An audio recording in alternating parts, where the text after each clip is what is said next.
Very excited for episode 1 of CodCast today to pull Restrain on and to find out a little bit more about him. Yo. Hello. I've got visuals of you on Call of Duty. Is it possible to get a face cam from you? Wait, what? A few moments later. Hello? Yo? Yo. Can you guys see me? See you, baby. How Can we you guys doing? see me? Well, let me throw the hearts up. There we go. Can we get some love for this fucking man in the chat? Can we, if you're from... This is an absolute Let's go. pleasure, my friend. Nah, pleasure's all mine, man. You probably heard me say it as well as an introduction in, we're going to start to learn a little bit about you as we start this off, about your streaming career and where you kind of started off. And then we'll move it towards Call of Duty, if that's all okay. Absolutely. All right, I'm man. all for it. Awesome. So let's start from like the very, very start then, Mr. Restrain. You know, when did you start streaming? How did you get into it? And how have you got to like where you are right now, just streaming wise? So streaming wise, I was kind of living actually with my sister. We both were teachers and we kind of moved away from home. But we moved to the same school. So we kind of got a house together, and from then I kind of had a lot of time because I didn't have any like friends over there or anything like that. So I was like, I'll just start streaming, you know, and I streamed COD at the beginning because obviously Call of Duty is live. Yep. But I also got into, I don't know if you ever dabble with H1Z1. A little bit when it first came out, yeah. Yeah, when it came out on PC, like I grinded the game. I freaking loved it. And that's really like the main reason I started streaming because I enjoyed it so much. And I kind of saw that opportunity to grow, you know, because I was, you know, at the beginning, Call of Duty was always the only thing I played. So to get like a little revamp of energy of a different game, it got my vibes going. Yeah. Amazing. But, you know, from there, I just grinded, and I didn't play H1Z1 for very long, but, you know, because Call of Duty will always have my heart, and I kind of came back to it, but here we go. I just kept grinding. That was 4 years ago. Wow. So you've been on the scene for a long time then? I've been on the streaming scene for 4 years. Yeah, that's amazing. Maybe 5. Maybe 5. Yeah, because I swear I heard about you a long time ago. Like I've only been on the streaming scene personally, like actually I stream for about nearly 2 years now. But I've been watching Twitch and like competitive esports for around 9-10 years now, since the days of like Halo 2 and like COD 4 and whatnot. What was the first Call of Duty you ever played, and which one is your personal favorite? Ooh, first of all, I played the very first one on the Xbox at my neighbor's house. I didn't have a console or anything when I was younger. I was all sports related. My family was all about, you know, playing college basketball and stuff like that. So I went over to my neighbor's house, and I can still remember one of the levels on the campaign because I didn't really play multiplayer, you know, or anything like that at the beginning. It wasn't really a big thing, you know. So I still remember one of the levels on the first game that I like couldn't beat. Yeah. But that's kind of where I started, and then my favorite all-time COD is a tiebreaker between BO1 and BO2. Ooh, okay, Black Ops fan. And we're gonna have a different set of opinions on this. Yeah, very very different to mine because mine's between COD 4 and Modern Warfare 2. I listened to you talk. I was like, we're gonna have a difference of opinion. Interesting. So let's go, before we talk about you know, your favorites and stuff. Let's get to like probably an agreement here that Call of Duty kind of blew up with COD 4, right? You know, the 3-5-7 kill streaks, and then it was about 100%. Gun skills, and you know, GBs and Deserto were absolutely massive, and everybody was all about online competitions and stuff. Did you ever find yourself playing competitively in COD 4, or did it start after that for you? It kind of started in COD 4 with GBs. Yeah. You know, GB kind of burst onto this. Well, like you said, kind of burst onto the scene. Yeah. And I didn't even really play like competitive. I played with friends. Yeah. You know, GBs or like random S&D stuff like that. But yeah, COD 4, like you said, is the blow up game. Yeah. That's where it started.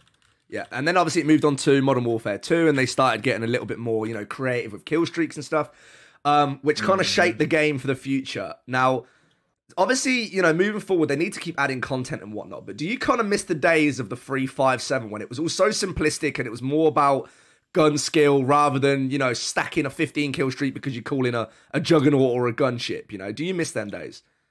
100%. Yeah. I miss where the skill gap was more like based on the competitive players and not towards like the everyday casuals, which I completely understand why, you know, games go that way, but yeah, I wish it was still that way. Yes.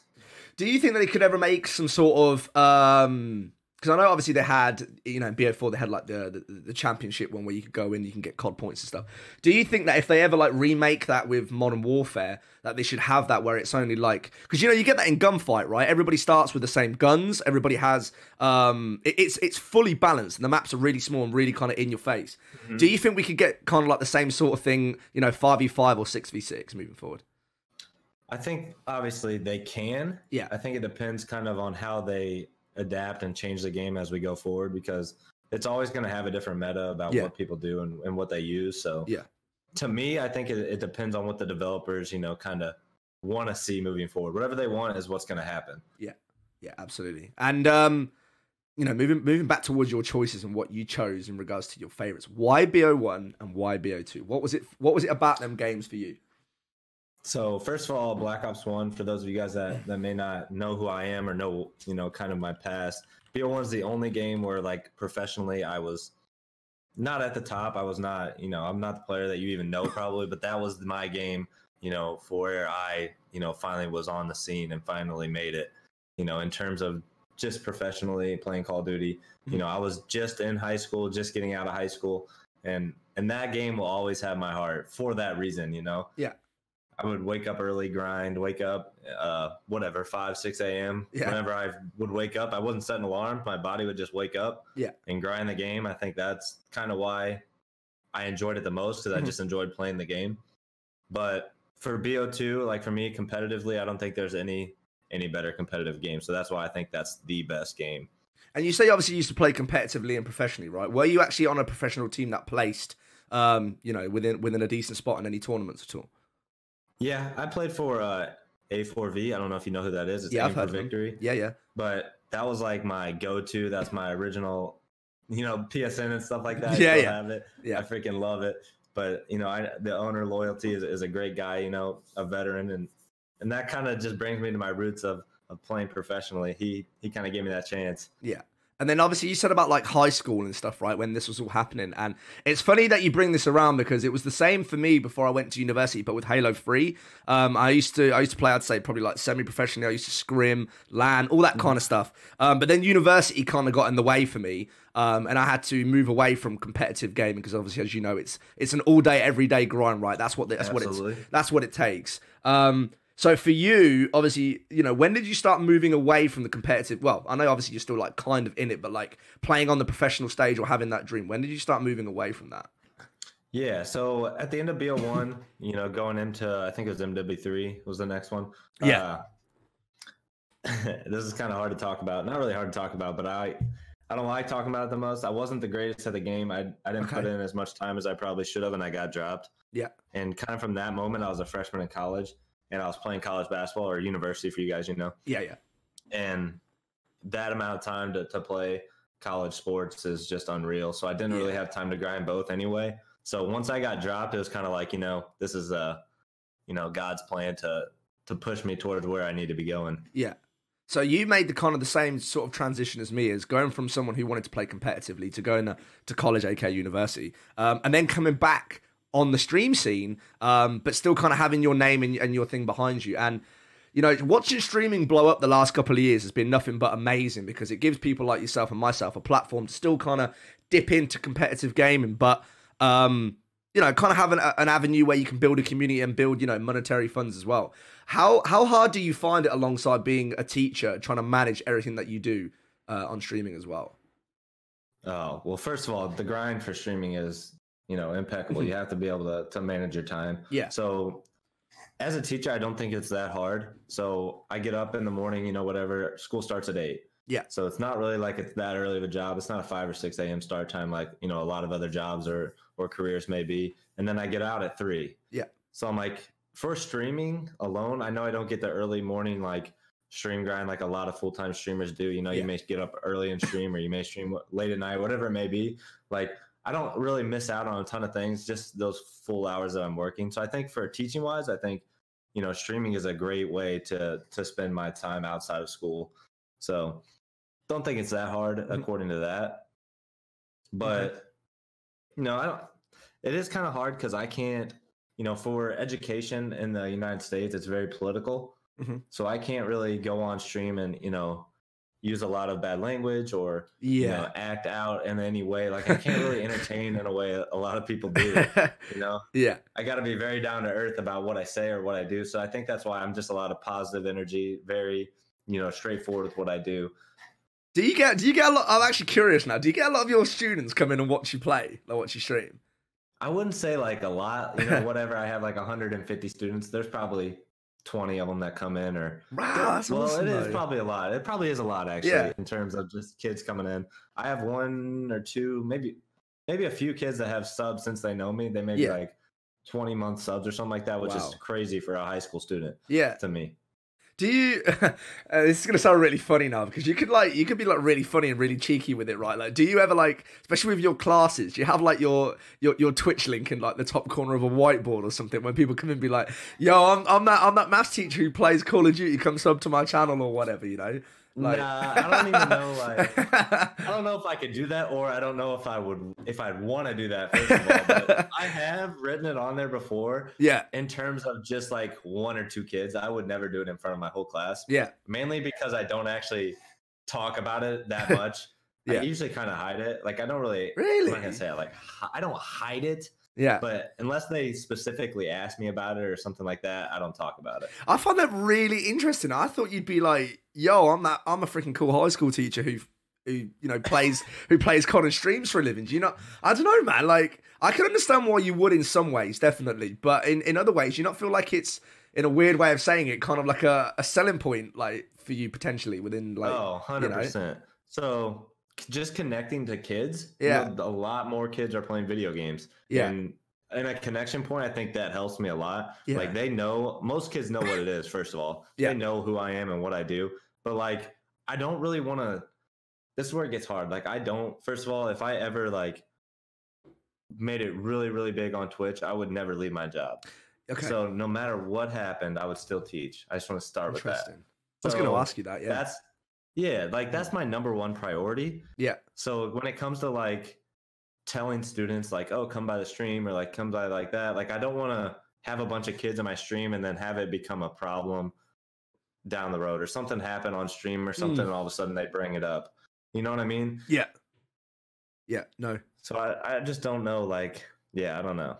No, you bring a good point. I didn't really think about it in that way, like, because if something does go wrong, it would escalate, you know, towards you in your school, and you know, it could be brought up as a much bigger deal. So yeah, actually, no, good point. I do understand that. I bet the temptation must be real though, because that's like a massive market you could just tap into for free. Oh my god, it's literally unreal because they ask about it. Yeah, you know, there's kids that walk around school in my merch, and like that's even more marketing. What? Do they actually? You know, like, yeah, like kids buy hoodies and shirts or whatever. It's not a ton. Don't get me wrong. It's not like every other kid or anything like that. But you know, you see it around. Sometimes we'll twin. Like I'm like, yo, wear the hoodie tomorrow. I'll wear it, or like whatever. Yeah, you know, it's really cool when it comes to that. But it's hard to market it and stay like within your reins of student teacher conduct kind of thing. Yeah.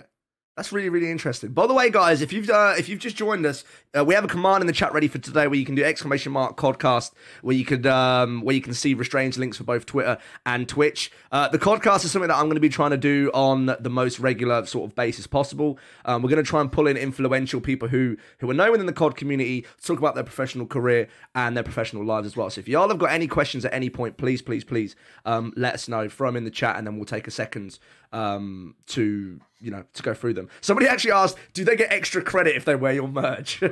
Yeah, so I was gonna just say something about that. That's another like reason why, you know, it's hard to combine the two, you know, because you know kids ask that every other day. Yeah. If I sub, if I donate, if I do this, if I do that, will I get extra credit or anything like that? And I'm like, I just can't, you know, gotta say no. Yeah. You can't do anything with that. And you said about never. And I'm really surprised that you said this, because this is something I really wanted to speak to you about. Is you said you would never quit your job to go full time in streaming. Is that literally no matter whatever happens for you? Like, do you love your job that much that you would never quit it for full time in streaming? Never. I don't think that I would ever like. And when it comes to like terms of streaming, like if something happened, you know, to education in the United States and like it went down a different path or something like that. If something happened at school in terms of the content or something there, I might leave that job, but I wouldn't leave just because like my stream did better or something like that. Yeah, it's a very and guys, this is coming from a Twitch partner, somebody who's been in the industry for 4 years here. in regards to, I'm sure you know how dynamically up and down it can get, even, you know, even not doing it full time, where, you know, 1 month you'll be like, whoa, I've got all these subs and all these new followers coming in, to, you know, and Black Ops 4 was a great example of this, because it was a game that, no offense to Call of Duty, but it failed pretty epically with, you know, all the extra, you know, what were they called, the specialists that they had, and people just moved away from Call of Duty for a long time. And being someone who focuses so much on COD, especially for you at the time, I bet you kind of felt like the whole up and down about it. And there's always that risk, isn't there, for people that want to go full time. Do you have any advice that you want to give to people who are seeking that? Let me just get into kind of that first. Sure. Because like World War II, you know, for me was the most uphill, like just amazingly, just everything blew up in that game. Yeah. In terms of just the stream, because I don't think a ton of people played World War II. I don't think they liked it. Yeah. So not a ton of people were streaming it. And, you know, in the summers when I'm off, because I don't have education, I can stream full time. So that's another good part about teaching, is I have weekends, holidays, summers off. Like it's different, you know, I can still stream full time during those 3 months. Okay. And I was getting a lot more viewers and a lot, you know, hundreds and hundreds of viewers in the mornings playing World War II, just freaking chilling. Yeah. So, you know, that was a good part. And then Black Ops 4 came out, and at the beginning, the first, I really want to say like the first 8 months, you know, I was on the downhill spiral of stream content when it comes to like growing. Yeah. Like obviously, like I was still enjoying my time and things like that. I'm not worried about the money and all that. But, you know, in the back of your head as a streamer that, you know, you base your life around this income, you know, you do think about it. Of course you do. Absolutely. Yeah, so that was kind of hard. And that's when I switched to Blackout, honestly. Like the last 5 months, I switched, and then the content kind of started going back up. So I don't know if I missed out on the early stages of Blackout and playing that full time, but I did. It's still really popular now, isn't it? I've seen people that I thought would transition over to Modern Warfare, and because it hasn't got a battle royale yet, they actually haven't. They're still staying on BO4, which seems to have a market for battle royales. There was teasers obviously out that one day Modern Warfare is going to release a battle royale. I think they said in February. I'm not sure. What's your thoughts on that? And is that something that you're going to move into when it does come out? First of all, the battle royale, you know, gameplay for BO4, I don't think is ever going to die until they come out with another one. Yeah. So like you look at your biggest streamers that stream to Blackout, like they're either still playing it, you know, 50-50, or they're still playing it full time. You know, a lot of them haven't moved off it at all. And I think that's smart for them, you know, keep going with what's working. But I do think that Call of Duty made a big mistake by not dropping a BR at the release of this game. Because I think, like, you know, for people that are playing video games right now, Battle Royale is huge. Yeah. You know, that's the aspect of video games people are into. You know, that's what's doing really well. So why, you know, start over if you don't need to? Yeah. Do you think that they wanted to try and pull people back into the whole multiplayer aspect of COD? Because, yeah, it was, especially the PC scene. Oh, man. The PC scene for BO4, I was always playing against the same people in the lobbies, no matter what time of the day I was queuing up. So it was clear that there was just nobody playing the game on BO4. Do you think that they've kind of done it the way that they have to try and revive the scene when it comes to multiplayer? Because at the end of the day, that's where the competitive scene is at, right? Like, why do you think they've done it? I think they're trying to get more casuals into the game.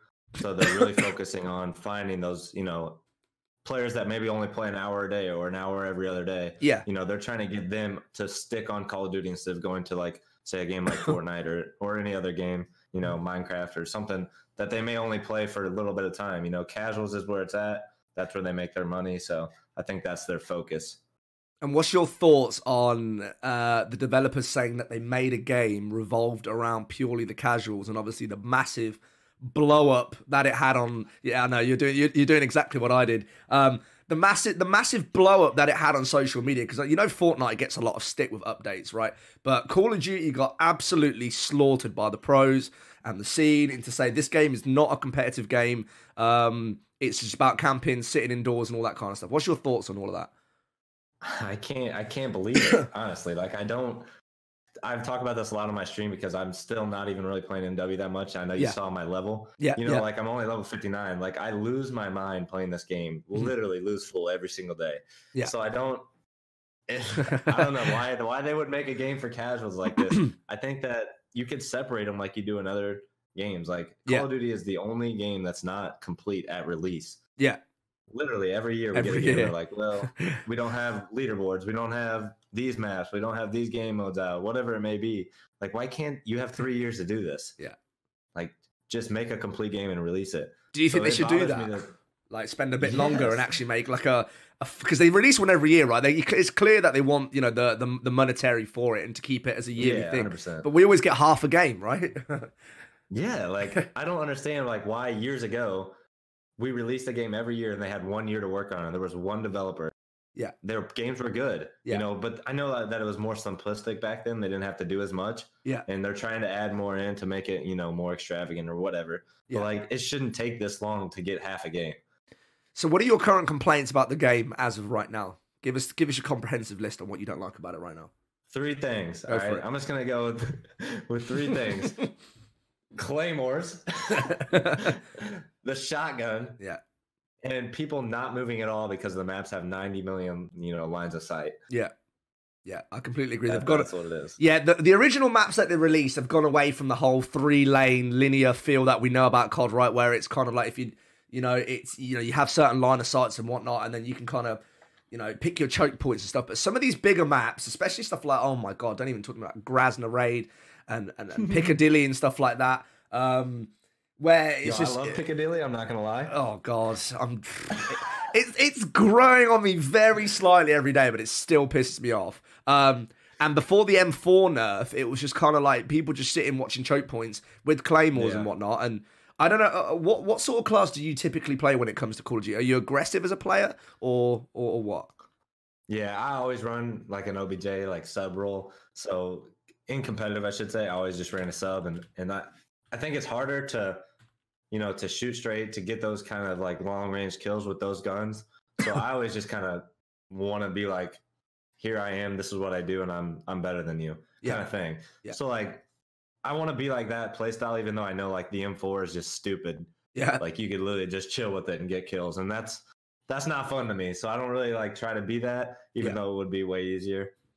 Yeah. So. Yeah, I agree. I've always been a very aggressive objective SMG player, and on the game release where it was all about shotguns and claymores and not having dead silence as a perk for the first time in however long. How do you get near anybody, right? Because you can hear someone coming across the map from like 50 yards away, and it's like, what hope do you have? You have no hope, because even if they heard you, like they're like, okay, I'll wait for them, and then they'll put a claymore down. Like right when you open the door, and I don't even want to get into the doors opening and closing. Oh my God. I'm actually, and this goes to everybody in the chat as well. So I'm actually starting a brand new toxic wave. So when it starts becoming big and it blows up, chat, remember this space right now. I've started using RPGs as a secondary rather than a pistol, because pistols in the game are absolutely fucking useless. It's like a 5-shot. It's like a 5-shot, and if you use the Magnum, like you shoot that thing and it like spirals into the air. Like the recoil on it is impossible to deal with. So I've started using RPGs, which on the most part, if they're not running, I think it's battle hardened, is always a 1-shot kill. And if you run shrapnel, you actually get 2 RPG shots. It's broken. Like if you play like HQ, bro, you'd flush them out in 1 shot.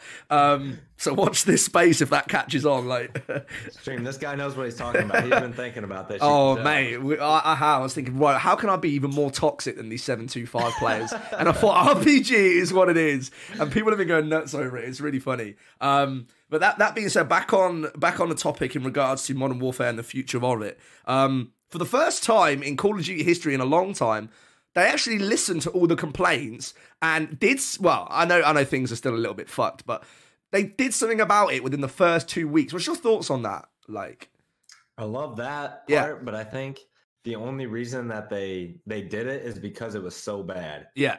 Like, they wouldn't have done it if the things weren't as bad as they were. Like, the release of the game was one of the worst that I've seen. When it comes into, you could literally be across the map and hear footsteps.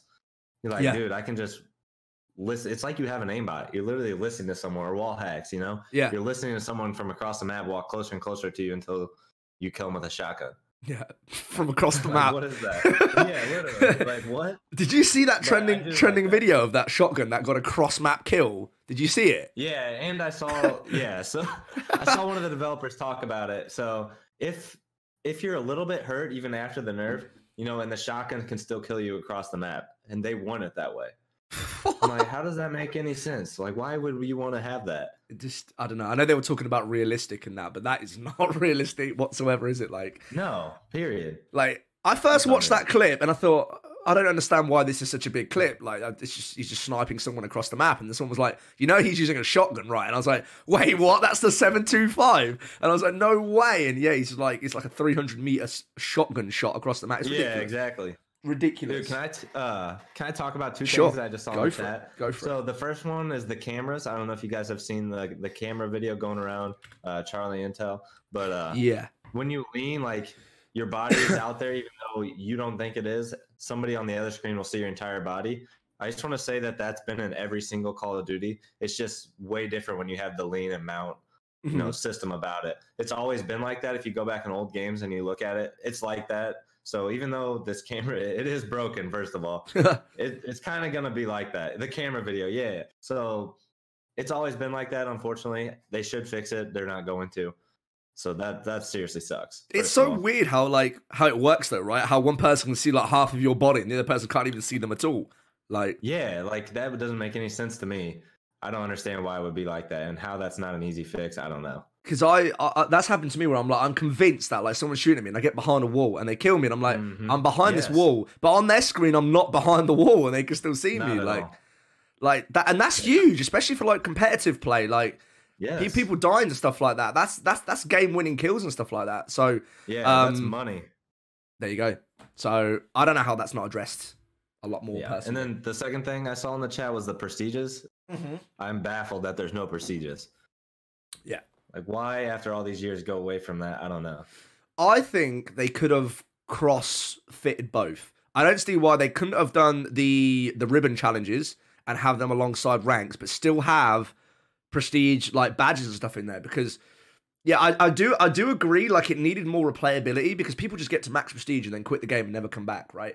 But why couldn't they do that and still have the seasonal ranks alongside it? Like, because you get to like 155 and everybody has the exact same badge. It's like, well, I kind of miss sitting on 6th prestige because I like that badge the most, and everybody would rush to 10th, but I'd stay on 6th. It'd be my own little like unique badge if that made sense. What's your thoughts on that? Do you think that one day bring back prestiges into this game, or do you think it's dead now? I don't think they're going to bring it back in this game. I think maybe next year they'll realize like a lot of people don't like the non-prestiging, and I get kind of like you said, like people get to max prestige early and then they don't play again. Yeah, like maybe there's not a max prestige. Like, just keep going. I don't know. Maybe there's 30 prestiges or I don't know what the answer is to that. But I like the idea of like the season type thing, same thing as like Fortnite or something like that. But I don't know that it's really going to be an answer to what they're trying to do. Get people on the game for a longer period of time. I don't think that's going to add that value. Because I've been on it for 2 weeks now. Playing it, I'd say pretty much every day. I've hit max rank now. I've done 80% of the ribbons. Once I've done my thingy challenges and my camos, I'm maxed out already. And you could arguably say that's probably even faster than trying to get into 10th prestige. Depending on how long they make their seasons, it's not really an answer to adding replay value, is it? I know they're doing their daily challenges, and I agree with that. They did say as well that they were going to release a battle pass, which is going to be fully cosmetic in what you get. And I think that's coming out in the new year. What's your thoughts on the battle pass and what they're going to be doing with that? I think that's a good idea. Kind of like Fortnite does when you get things the more you play. Like, I like that idea. Yeah. I also kind of want to like, they got rid of loot boxes, which everyone was asking for forever. Yeah. They didn't want to pay for these things and then still not even get it, Yeah. So I'm with that. I want to kind of take it back a step and go all the way back to Advanced Warfare really quick. Go for it. So in Advanced Warfare, they had head-to-toe customization, helmets, body, pants, boots, whatever it may have been. Yeah. You could get all these, and even like esports camos and esports helmets, different things. Like, you could customize head-to-toe. Yeah. We have gone backwards since then. Yeah.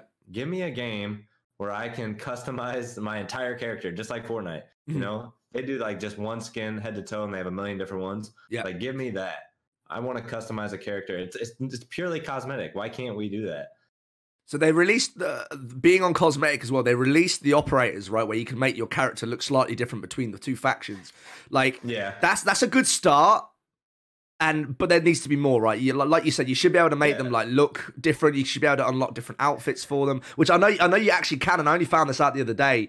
In regards to, you can actually unlock like epic outfits, but you still can't customize the colors, what you want on them, etc., etc. And you think by now, 2019 moving into 2020, we would have that, but unfortunately we don't. Yeah, exactly. I don't know what they're trying to achieve with it. I don't know if they're trying to make a simple. I don't know, man. Like if it's more of a simplified thing, maybe they think that they don't want too much customization. I don't know where they're trying to go with the game. But this year we got something completely different with these seasonal ranks and whatnot, and I'm all for it. But I do miss prestiges. Yeah. Well, now that you're at the top, you're like, now what? Yeah. Kind of thing. Like, is the season going to end next week, and all of a sudden I can level up again, or is it going to end 2 months from now? We don't even know. Yeah. No, they haven't. Like, I don't think they've said anything. No, I have no idea. I don't even know if the first season has started yet, because apparently this is all like pre-season stuff. This is just like a testing patch.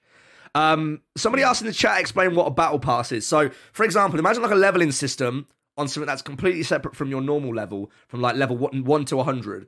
And the more you go along that battle pass, the more like cosmetics you unlock. So like, skins, gun charms, I don't know, whatever they decide to do with it, maybe extra XP or like emotes, dances or whatever. They say, and I'm going to put this in inverted commas here, that it's all going to be purely cosmetic. Now, I don't know about you, Restrain, but for me, I'm sick to death of pay to win, DLC guns, and all that kind of shit. Dude, that ruined BO4. Like, that was my next statement.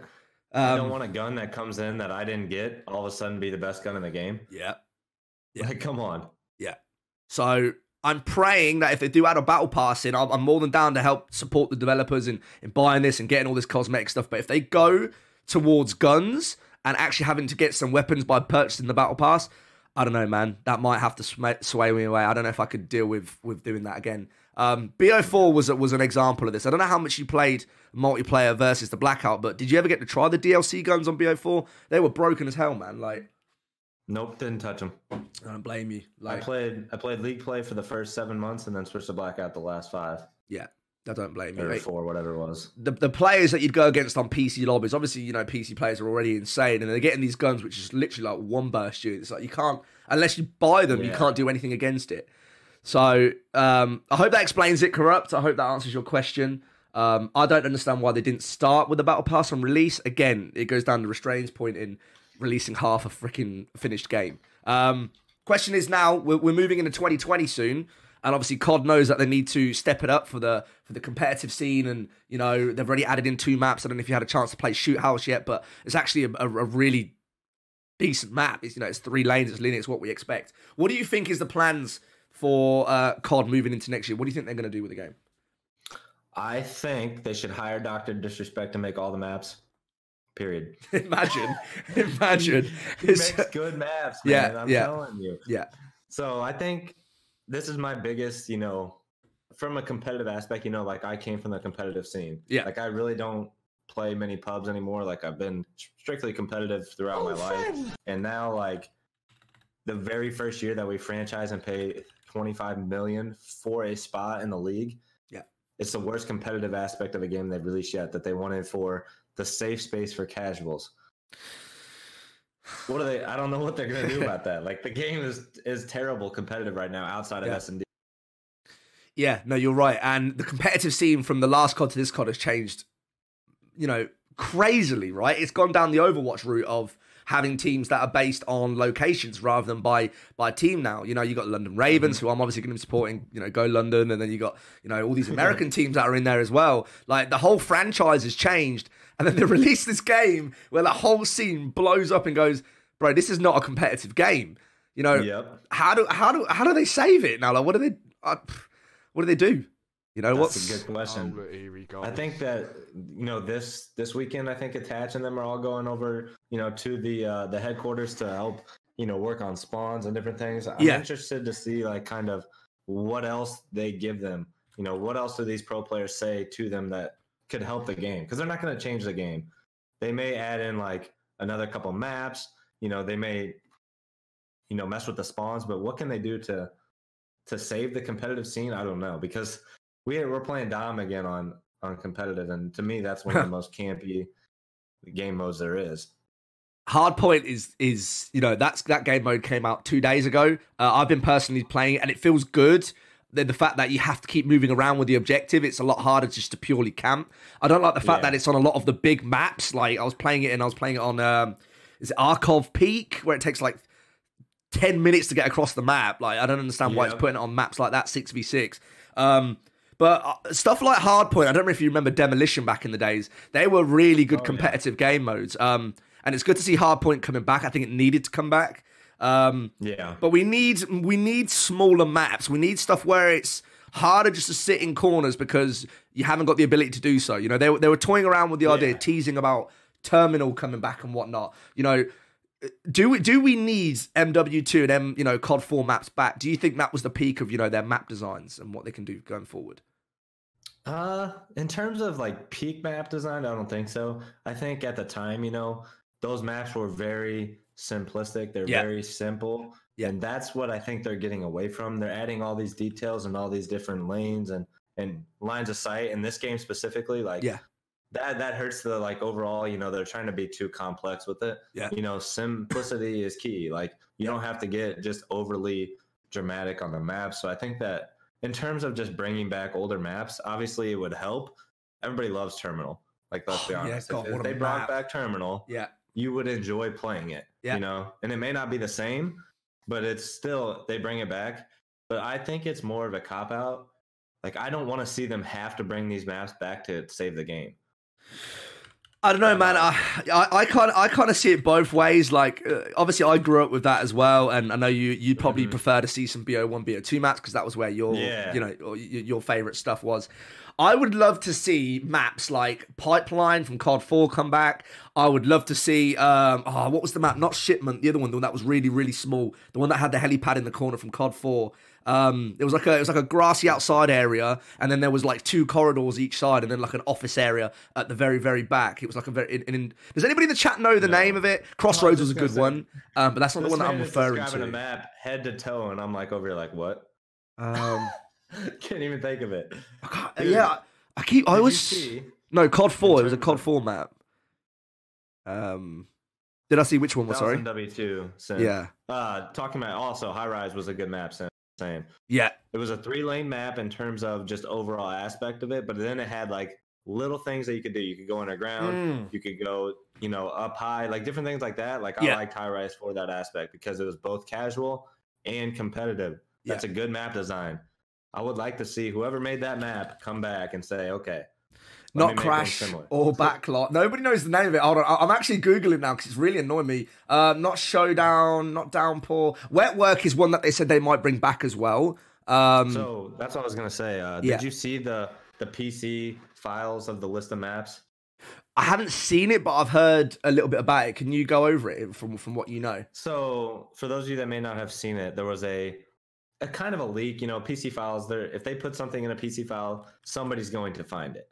Yeah. So there was a list of 30 maps, I think is what it was, 20 maps. Obviously, they're not going to bring back all these. They were all in there, though. So I don't know what they're going to do in terms of all these. But, like, I think High Rise was one, Shipment was one, Crash was one. Like, all these different maps that were older. Yeah. They were in the list of maps that they, you don't know if they're bringing it back or whatever. But it's in the game. The files are there. So maybe that's in their plan. I don't know. I hope so. And I've done my research and I found it. It was Vacant. I don't know if you remember that one. Yes, that was such a good map for S&D. Like with the 2 corridors and the computer room, and there was about 100 head glitches you could do behind each PC to do different angles, and they had like the shutters that you could see through, so it was balanced and you could flush people out. That map was amazing. It was linear. It was good. I freaking loved it. Ambush was also another good one. These COD 4 and Modern Warfare 2 maps. I mean, I know you haven't said it, but for me, I feel like that was the peak of the game. That was linear. It was good. It was balanced. It wasn't any of this fucking, I don't know, man, whatever the hell they're doing right now. That being said, though, I do love Hackney Yard. And that is... Yeah, I like Hackney too. Hackney's an amazing map, and so is Gunrunner, because again, they're kind of like smaller maps. Yeah. They're small. Yeah. They're not necessarily 3 lanes per se. Yeah. But they're very classic style maps, in my opinion. Yeah. I like that. Yeah. And small. What would you say is the worst map they brought out in MW that you just like? Every single one of them but those 2. You said you like Piccadilly though, right? I do like it. So it's really a terrible map, first of all. The map is not awful. There's a million lines of sides. But for some reason, when I spawn in S&D and I go in middle map around the buses, I just outplay everybody. And I'm like, dude, I love it. I'm actually making a really funny personality video. It's my next project. When your character calls out enemy at the buses, and there's about 5 buses, and you're like looking around frantically, like, bro, which bus? Yeah. Like, why even make that call out? Because your own character like plays thoughts in your head. Like, there's an enemy over there, or there's an enemy at the buses, and you're just like, bruh, why even say that? Because now I'm doubting myself and where the enemies are. Yeah, exactly. It's like, they need to get rid of that. I don't understand that either. Did you know that when the game first came out and your enemy and your character said that the other team could actually hear your character saying that? And apparently that's been fixed now. They did say they fixed it, yes. I don't know if it's true or not, but that was also in Ghost for competitive, you know. Battle chatter was in there too. So your character, you could be looking one way, you know, and your character will call something out like A bomb. You're like, dude, I'm not even looking there. It's like your own character's playing like mind games with you, right? Like, please shut up. Like, come on, man. Chat, I'm going to ask you guys a question now, and I'm going to throw the same question over to Restrain. What is your #1 favorite ever map on Call of Duty if you could bring it back into the new one? So everybody in the chat, if you could pick one map to bring back to COD, what would it be? Same with you, Restrain. What would your one map choice be? Well, obviously from BO1. Yeah. All right, I'm going to say my all-time favorite map is Firing Range, but I wouldn't bring it back because they bring it back every single year. So, like, that's my all-time favorite map. And when I played it in BO1 for competitive, I freaking loved it. I will never give it up. Yeah. So, if I had to say bring back one map that they have never brought back right now, it would be Raid. Yeah. Bring back Raid. Oh, low key though, I forgot about your boy. I forgot about Afghan completely. That was a sick map on MW2 where you could like get on that broken plane. I feel like MW2, like the overall games, like if the game is better, the maps just seem better. Like Afghan was like a terrible map, but it played so fun. Yeah, it was. Like there was no, like 3-lane. It was not 3-lane at all. There was a right side with a bunch of buildings, and then the middle map with the mountain top. And the top cliff was cool. Yeah. And then the cave side, like the map was terrible, but it was so fun to play. Like, and it was white. Yeah, it was all white. You couldn't even see people at times. What about What about Crossfire and what was the other one that I just had in my mind? We had Crossfire from COD 4 and Showdown from COD 4 as well. COD 4. Both, all COD 4 maps, bring them back. I'll play them all. Yeah. First of all, bring them all back. I'll play every single one of them over all the maps I'm playing right now. Dude, Crossfire was one of the most fun maps in general. It's not necessarily 3 lanes because you have the 2 spawns where it's like way back in the corners, but like middle road, a left side and a right side, with buildings. Bro, doesn't get much more simple than that. Do you remember HQ on yo Mouthy, thank you so much, darling, for the tier 1 sub. Do you remember this is taking it back, Crossfire headquarters, and you try to hold the middle building on the 3rd story, and RPGs and nades flying through the windows, and you try to hold stairs with the MP5, man. Bro, nades. First of all, okay, two things. Oh man, the nades were unreal in COD 4. I loved them. You can throw them a freaking mile. Yeah. You can throw them over freaking maps, basically. Just throw them wherever you want. And the second one, the MP5, this is the reason I like MW, because of the MP5 is very similar to that one. Like, it acts the same. I love the iron sights. It brings it all back to me. I've only used one gun in the game in MW. I've used the MP5. I literally haven't used anything else. One thing I would recommend you to use, and I think you'd love this, because I was very much nostalgic for the MP5. I'm not using anything else. This is it. Bring back COD 4. And then everybody kept saying to me, use the MP7. Try the MP7. You'll love it. And I tell you what, bro, the MP7 in Modern Warfare is insane. Like, I prefer it even more than that. It's so good. We said about darkness. Yeah, go for it. You go. Here's a question for everybody. So, do you think, like, my biggest pet peeve, not necessarily pet peeve, like Treyarch versus, Infinity Ward. Infinity Ward has a faster time to kill always than Treyarch. And not necessarily that that's a bad thing. It's more realistic, things like that. I really want them to add, let's say that the health right now is at 100. What if we added one more bullet? Because I feel like you get melted so much, like, or you could barely peek and like 2 bullets hit you. Plus the headshot multiplier. Yeah. Like 1 body shot, 1 headshot dead. Which is realistic. I get that. Yeah. But like, what if we added one more bullet of health? I feel like that would be That would help. They changed it, didn't they? Because obviously the time to kill is a lot quicker now, which in some ways is good, in other ways it's not. It's kind of like a mix of... They've kind of gone down the Rainbow Six style now, where it's like you need to watch chokes even more. You need to take your time when, running across corners. And it makes the thing of an SMG player even harder because, you try to sprint into the enemy's base and you're going to just get minced. If someone turns around with a scar or something, you're dead. You don't even have dead silence to mask your footsteps, so they can hear you coming. So... all of these things just add into less skill gap. Yeah, I completely agree. Somebody asked one more bullet. Someone asked in the chat, and I'll let you start with it, Restrain. What perks would you like to see added to the game? What are your top three? Top three. Yeah. Marathon for an MW2, unlimited sprint. Yeah. Dead silence is the bigger key. You have to have dead silence as a perk. I don't know why they even took that away. First of all, that makes zero sense. Yeah. And a third perk. Ooh, a third perk would be tough. I would say something that makes you mantle, climb, whatever faster. Like, don't they have that? Isn't that double time? Isn't that double time? I was gonna say, I don't know if double time does it. Yeah. Or not. So like another thing that I want to add is like when you're sprinting, you know how you have your double sprint, the cooldown timer, you have to walk. You can't just keep running and then jog, whatever you want to call that middle one. Like where you're still running, but you're not double sprint or whatever it's called. When you're just sprinting normally, I want the double sprint to cool down so you can actually do it again. Yeah. You have to walk in order to get it. Yo, fuck Martin. No, don't ever bring back Martyrdom and Last Stand, bro. Like, mate, do you remember the days of shipment, bro? I used to run P90, Martyrdom, 3 grenades, spawn, lob 3 nades, and just run in. Like, that was so toxic, dude. Like, fuck that. Never again. Please, please dude, don't. First of all, though, that map is money. Yeah. Free XP, right? Shipment's so fun, yeah. World War II, they added it. Yeah. So, like, it was fun to play it on there, too. Yeah, I'm not going to lie, just to talk about this, we're not going to get into it, but in World War II, they had a perk where you auto-reloaded if you got a 2-piece. Running around shipment with a P90, or not a P90, a PP90, literally just freaking shred the PPSH. Just shredded. Yeah. Somebody said in the chat as well, adding Juggernaut into the game to fix the health issue or to give you like a little bit of a buff when it comes to not getting killed so quickly. What do you think about that? I would say in terms of just the health, it would help. Obviously having Jug, but then think about like in COD 4, you had Jug and then like it would take like 5, 6, 7 bursts of an M16. You're like, how does that even? I think it was glitchy. Yeah, it was. So I don't know like if that would help because it probably had a lot of problems too. There was nothing scarier than when you used to play GBs on COD 4 with somebody who had a good aim and was good with an M16. That red Tiger M16 across the map, bro. Dude. You just get pinged and there's nothing you can do about it. Like, damn. Did you play MW Remastered? I had a very weird patch with COD ever since MW2. I was kind of on and off, bro. Like, BO4 was when I made like my proper comeback.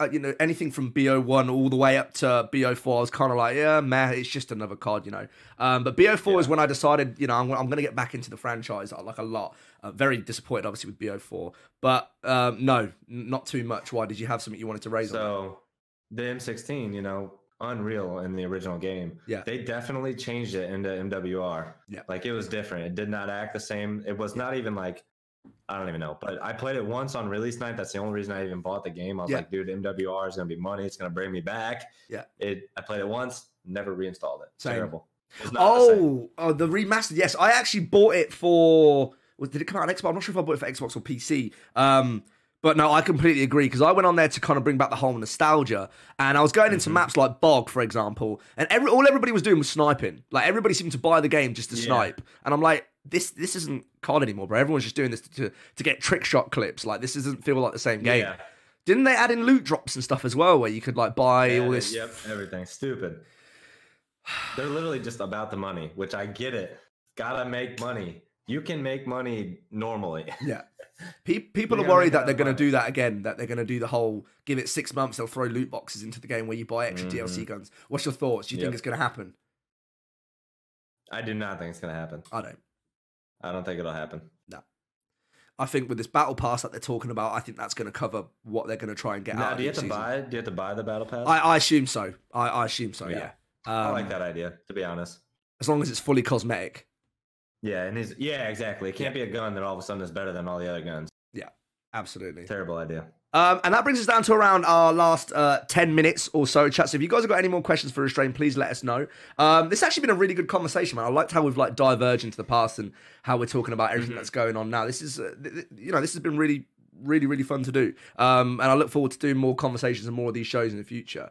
Do you think, and something that I want to get into once I've done more of my ribbons and stuff, I want to push back into GBs, I think, for Modern Warfare. Do you think GBs will allow cross-platform? Because apparently there's been issues with people hacking on PC, though, right?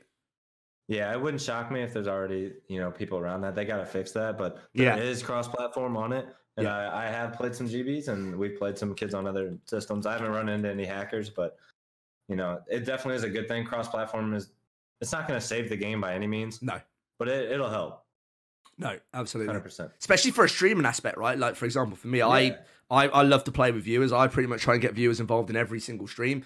And having that on cross-platform is massive. Especially because PC is probably the least played category when it comes to COD. So now I can get all the Xbox, all the PS4 guys in there as well. So that's going to be really exciting to do. Is that something that you cater for as well? Playing with your subs or anything like that, any VIPs or anything? Yeah, that's all I do really. Yeah. So like since I got away from competitive years ago or whatever, now I only play with people that are in the stream. A lot like. And it helps, obviously, now that you have a crossplay because people be like, oh, what system? I'll be like, oh, PS4. Yeah. And they're like, oh, I'm Xbox or whatever, Yeah. And I have both systems, but I really only play one.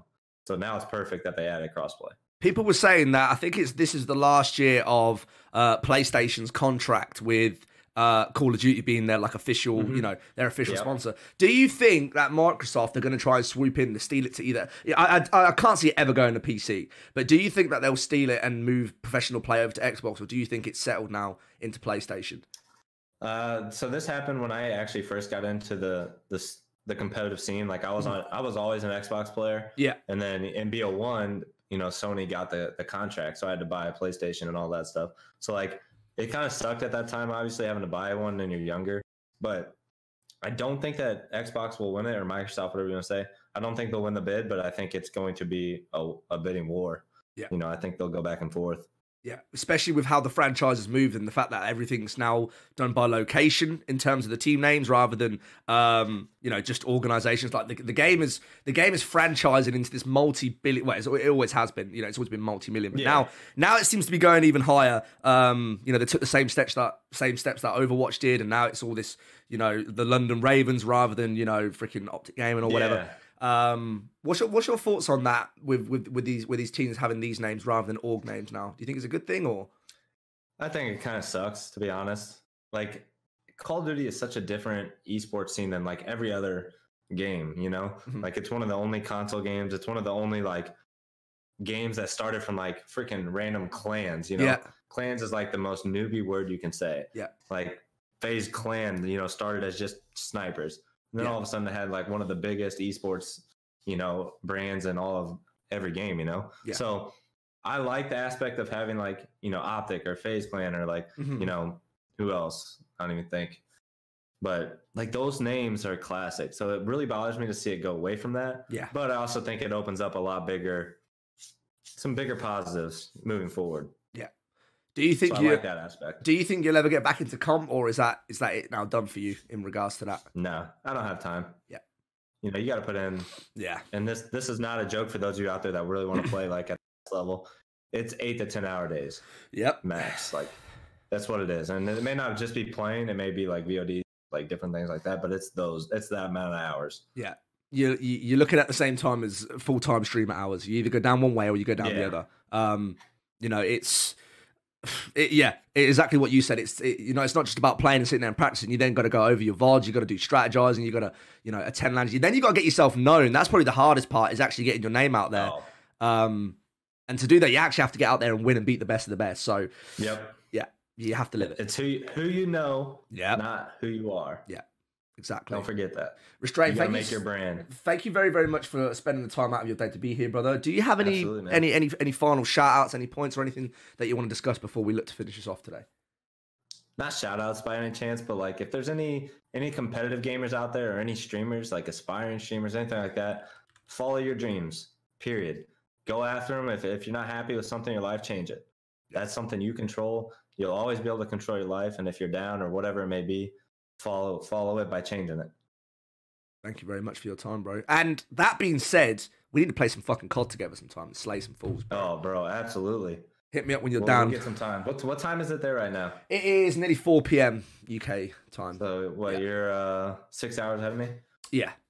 Yeah, it's a little rough. I usually play at night at my time, so it's like... In the morning for me, yeah. But we'll make it happen, though. We'll make it happen. I'll play in the morning or like right about now or whatever. One quick one just before you go, and I'm going to sneak this one under the radar and put you on the spot here. Are there any teams you're aspiring or looking to join in 2020? I'm talking pro teams here. I'm talking like content teams or anything like that. Ooh, this man is calling me out. Hold on a second. Wait. Before you answer this, hold on.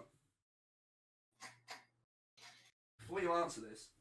Oh god, chat. Restrain. What are we saying, chat? Huh? Can we get a hashtag started in here, please? Restrain. Let's make this shit happen. Yeah? What are we saying, chat? Let's get this party started. I'll be completely honest here. I'll be straight up.